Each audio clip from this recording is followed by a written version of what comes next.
EP พิเศษโหนกระจีน30นาทีจบข้อนี้เขียมวีซ่าไปจีนได้เลยเนาะสำหรับโหนกระจี EP นี้เราจะมีเรียนคำศัพท์ง่ายๆแล้วก็มีคำศัพท์ใดๆเดี๋ยวเอาไปเบิ่งกันทั้งหมดจะมี6คู่ด้วยกันเนาะก็คือ多少去来开关大小上下左右เนาะทั้งหู้ทั้งวิธีการใส่6คู่นี้แล้วสามารถไปจีนได้เลยสามารถเอาตัวรอดในประเทศจีนได้เลยเนาะก็ว่าได้เดี๋ยวไปเบิ่งกันสำหรับคู่ทำอิฐเนาะนี่คู่6คู่อู้ภาษาจีนได้เลยนะเจ้านะเนาะนี่คือสโลแกนสำหรับ6คู่นี่ก็คือใส่ได้หลายใส่ประจำเนาะสำหรับ6คู่นี้ไปเบิ่งคู่ทำอิฐเนาะโอเคคู่ทำอิฐอ่านออกเสียงว่าตัวเนาะแปลว่าหลายต่อไปเสาตรงกันข้ามกับคำว่าหลายเลยเนาะน้อยนั่นเองแต่ว่า2ตัวนี้เนาะมีลักษณะพิเศษก็คือเวลาเอามารวมตัวกันจะเป็นความหมายใหม่ตัวเสาเนาะตัวเสาในนาทีนี้นี่จะบ่แม่นหลายน้อยบ่แม่นหลายน้อยได้เนาะจะเป็นความหมายใหม่คำว่าตัวเสาเราจะเห็นได้เป็นประจำเวลาเราไปถามซื้อเครื่องซื้อของทำราคาอย่างประมาณนี้เนาะก็คือตัวเสาเฉียนหรือว่าตัวเสาก็ได้เนาะเสียงก็คือหลายบวกน้อยจะกลายเป็นความหมายใหม่ตัวเสาเท่าใดเฮามาเบิ่งคำศัพท์หรือว่าเอิ้นว่าศัพท์ที่มีคำว่าตัวอยู่นำแต่มีความหมายหลากหลายเนาะเช่นคำว่าเหินตัวหลายอีหลีหลายแท้ๆหลายกระดออันที่2เหินจิ๋วก็คือดุนนานจุดพิเศษของมันก็คือใช้เวลาดุนใช้เวลาหลายนั่นแหละจึงใช้คำว่าดุนนานเนาะตัวจุยตัวแปลว่าหลายจุยแปลว่าปากหรือซบความหมายรวมเข้ากันก็จะคือปากลายปากกว้างเก็บความลับบ่อยู่อันนี้แหละตัวจุยเนาะตัวหยูนี่ก็คือส่วนเกินเนาะส่วนเกินตัวหยูเอามาเบิ่งฟังของคำว่าน้อยเนาะน้อยจะมีคำใดๆเหินเสาคงกันข้ามกับคำว่าเหินตัวเนาะเหินตัวมันลายกระดักกระดอหลายอีหลีเหินเสาคือน้อยแท้น้อยว่าเนาะก็คือเหินเสาสู้นี่ก็คือจำนวนน้อยเสาสู้หมิงจูกะส่วนเอิ้นว่าส่วนเผ่ากลุ่มน้อยเนาะจื้อเสาอย่างน้อยเนาะจื้อเสาอย่างน้อยถ้าอยากใช้คำว่าอย่างน้อยฉันเคยได้รักเธอนี่กะจื้อเสา我曾经还爱过你นะ缺少ก็คือขาดเคิน缺少资源ขาดเคินเอิ้นว่าขาดเคินพลังงาน缺少能量缺少资源ขาดทรัพยากรเนาะอย่างประมาณนี้เนาะ缺少ใส่ได้หมดเนาะต่อไปความหมายนี่ถือว่าหลากหลายคู่ต่อไปเดี๋ยวมาเบิ่งเนาะต้าเฉียวเนาะต้าเนาะออกเสียงต้าเนาะใหญ่เฉียวน้อยนั่นเองเนาะซึ่งต้าก็แม่นใหญ่เฉียวก็แม่นน้อยเนาะต้าเฉียวแล้วเฮามาเบิ่งคำที่มีคำว่าต้ากับเฉียวเนาะใหญ่กับน้อยตรงกันข้ามกันอยู่แล้วเนาะมาเบิ่งต้ากับเฉียวต้าชี่เนาะคำที่มีต้าอยู่นำเนาะต้าชี่จะบ่ได้หมายความว่าอากาศใหญ่หรือว่าอย่างใหญ่ได้เพราะว่าต้าจะมีความหมายว่าใหญ่ชี่เนี่ยหมายความว่าเป็นอากาศเป็นแก๊สก็ใช้คำว่าชี่ได้คือกันเนาะแต่คำว่าต้าชี่นี่จะหมายความว่าใจกว้างใจใหญ่เนาะประมาณนี้ต้ามีก็คือเป็นข้าวสารข้าวสวยจะเป็นข้าวจะเป็นต้ามีเนาะ伟大ยิ่งใหญ่ยกตัวอย่างว่า你做很伟大的事情เจ้าเฮ็ดเรื่องที่มันยิ่งใหญ่อีหลีเด้เนาะเฉียวชี่小气นี่ก็คือกงกันข้ามกับต้าชี่เลยเนาะต้าชี่ใจใหญ่ใจกว้างเฉียวชี่จะเป็นขี้เหนียวขี้งกเนาะอย่างประมาณนี้เนาะ他很小气老ขี้งกหลายเนาะ小心นี่บ่แม่นใจน้อยเด้เนาะ小心จะบ่แม่นใจน้อยนะเพราะว่าคำว่า小จะเป็นน้อยเนาะดังที่เราฮู้心จะเป็นหัวใจหรือใจเนาะแต่ว่าคำว่า小心รวมตัวกันละจะเป็นคำว่าระมัดระวังเด้อ你要小心哦你一定要小心哦เจ้าต้องได้ระมัดระวังเด้อเจ้าต้องได้เป็นห่วงตัวเองระมัดระวังอย่างนี้ต้องประมาณคำว่า小心เนาะ小说小说ในที่นี่ก็คือนิยาย我读小说我在看小说คอยกำลังเบิ่งนิยายเขากำลังเบิ่งเขากำลังอ่านนิยายอยู่เนาะโอเคโอ้โหแล้วคำว่าต้านี่สามารถใช้ได้กับสร้างประโยคอย่างได้แดเนาะคือกันเนาะเอามาร่วมตัวกับคำก่อนหน้านี้คำว่าตัวที่เราเรียนเมื่อกี้ก็ได้เช่นเดียวกันเนาะคำว่าตัวต้าล่ะตัวต้านี่ก็คือ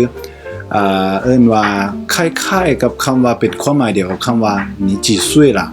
你几岁了ก็คือนี่เจ้าอายุจักปีแล้วนี่ตัวต้าล่ะเจ้าใหญ่ส่ำใดแต่ความหมายของมันก็คือเจ้าอายุจักปีแล้วเนาะตัวต้าเป็นคำถามด้วยเช่นเดียวกันเนาะความหมายก็คืออายุเท่าใดแล้วนี่ตัวต้าล่ะเนาะใส่ได้เช่นเดียวกันโอ้โหนี่ความหมายค่อนข้างจะหลายขนาดเนาะต่อไปคู่ต่อไปเนาะชื่อหลายชื่อเนาะหลายชื่อแปลว่าไปหลายแปลว่ามาเนาะชื่อลักษณะพิเศษของการออกเสียงคำว่าชื่อนี่ก็คือจะเป็นตัวชอชิงเนาะบ่แม่นซอเสือและซอสร้างอะไรเนาะซอเสือซอสร้างนี่รับไวยากรณ์ลาวเฮาเนาะจะมีแต่ซอเสือกับซอสร้างเท่านั้นแต่เสียงที่ออกของคำว่าไปนี่ก็คือคำว่าชื่อซึ่งเป็นชอชิงที่เป็นเอิ้นว่าไวยากรณ์ของประเทศเพื่อนบ้านเฮาเนาะตัวชอเนาะบ่แม่นตัวซอหรือตัวสอเลยเนาะแต่ว่านี่เฮาบ่มีไวยากรณ์นั้นแต่ว่าเทคนิคในการออกเสียงง่ายๆก็คือตัวชอเนาะชื่อแล้วก็หลายเนาะแล้วคำว่าชื่อเนาะ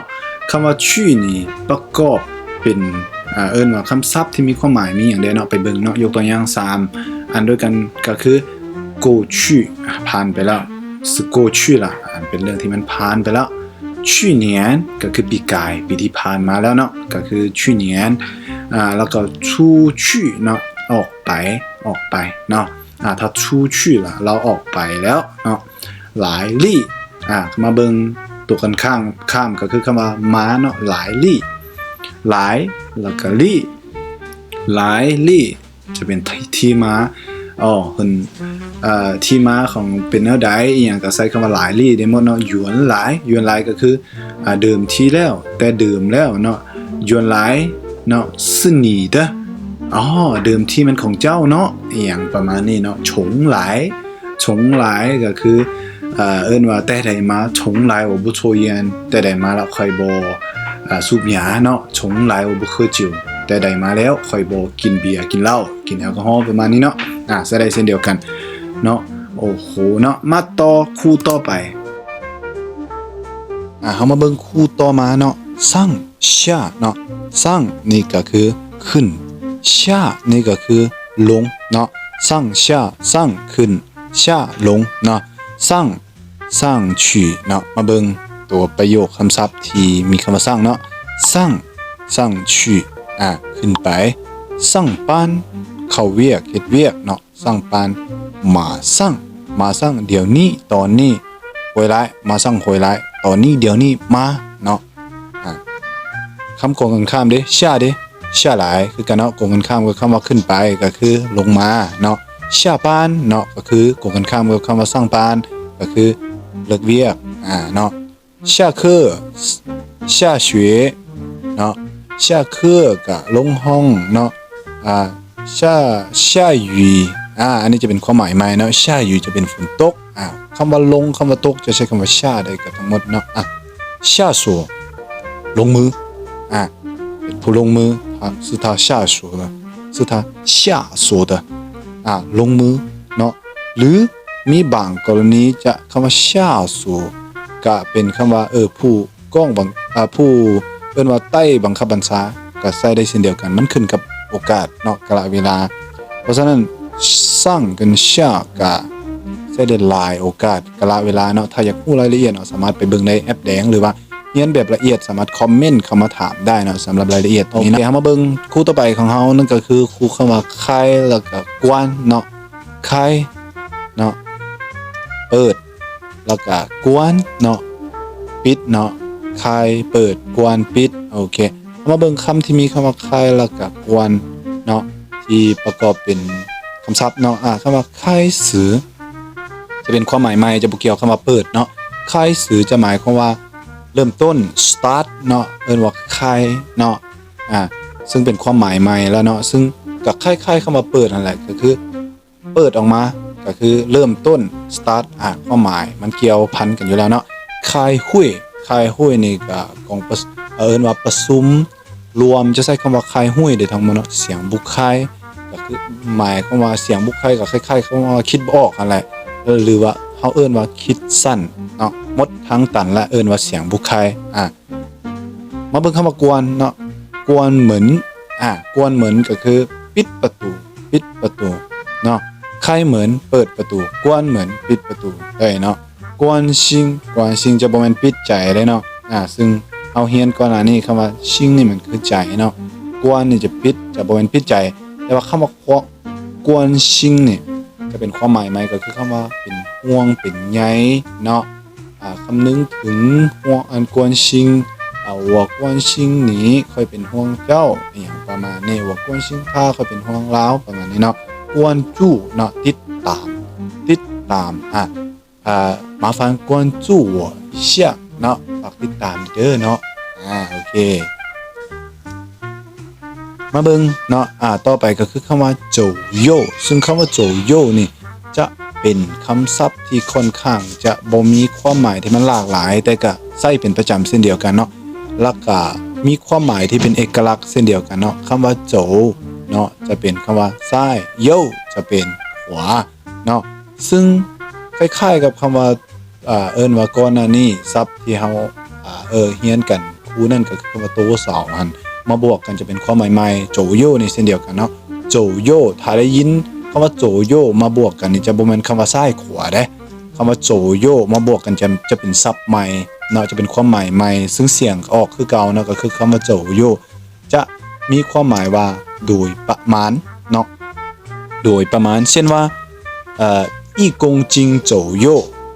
1กิโลโดยประมาณหรือว่าอันนี้นี่ประมาณ1กิโลนี่แหละก็คือ1公斤左右เนาะแล้ว左右为难เนาะ左右为难สิเป็นคำสุภาษิตของจีนเนาะ不要我这个左右为难ก็ความหมายก็คือลำบากใจผู้เสียแนวใดเนาะก็คือ左右为难ใช่กับพิษขวกับพิษนี่แหละเนาะก็เอิ้นว่า左右为难เนาะคำมาเบิ่งคำว่าโจคำศัพท์ที่มีคำว่าโจอยู่ใกล้เคียงเนาะซึ่งความหมายมันตรงตัวเลยโจจวนก็คือเลี้ยวซ้ายเนาะโจโซเนาะมือซ้ายแล้วก็โจเปียนเบิ่งซ้ายเนาะตรงกันข้ามเนาะโยเนาะเบิ่งขวาโยจวนโยจวนก็คือเลี้ยวขวาโยโซเบิ่งมือขวาเนาะแล้วก็เอิ้นว่าหยังโยเปียนก็คือเบิ่งขวาเนาะและเฮามาทดลองกันหลังจากที่เฮาเรียนคู่แบบเมื่อกี้เนาะแล้วเฮามาเบิ่งประโยคนี้ที่มี6คู่อยู่ในนี่ว่ามันมีความหมายว่าแนวใดเนาะทดลองเบิ่งเนาะลองแปลประโยคข้างเทิงนี่เบิ่งเนาะลองแปลประโยคข้างเทิงนี่เบิ่งเดี๋ยวเฮามาเบิ่งเนาะอ่านไปพร้อมกัน你今年多大了都开始上班了吗工资多少钱呢？我感觉你还这么小。去年我还看见你上学呢，上学了。下班几点啊？我关店了去找你。คนลองให้เวลาคิดเบิ่งติ๊กตอกความหมายจะแปลว่าแนวใดคำตอบอยู่ที่กล้องคอมเมนต์เนาะหรือถ้าใครที่ยังบ่เห็นคำตอบอยากรู้คำตอบสามารถคอมเมนต์ถามได้เนาะว่าตัวเองนี่แปลถูกบ่เนาะเพราะว่าทั้งหมดนี่ประกอบมี6คู่ที่เฮาเรียนมาเมื่อกี้อยู่ในนี้หมดเนาะซึ่งเฮาอาจจะตอบว่า5点左右5โมงโดยประมาณโจ โจโยเนาะอย่าลืมว่าคำที่เราเรียนโดยเมื่อกี้โอเคเนาะนี่คือทั้งหมดที่เราเรียนมาโอ้6ประโยคนี่แม่นถือว่าสามารถใช้ได้หลายแล้วก็ใช้ได้หลากหลายยังใช้ได้มีหลายคำศัพท์ที่มีคำว่าต้าเฉียวต้าเฉียวสร้างชากวนเหมือน多少左右นี่ถือว่าใช้ได้หลายที่สุดเนาะเพราะฉะนั้นลองเอาไปประยุกต์ใช้หรือถ้าบ่เข้าใจตัวใดสามารถสอบถามได้เนาะและฝากกดติดตามกดไลค์กดแชร์กด Subscribe เพื่อความรู้ดีๆนี้ต่อไปเนาะขอบคุณใจฝากกด Subscribe เพื่อเป็นกำลังใจให้เฮาด้วยนะ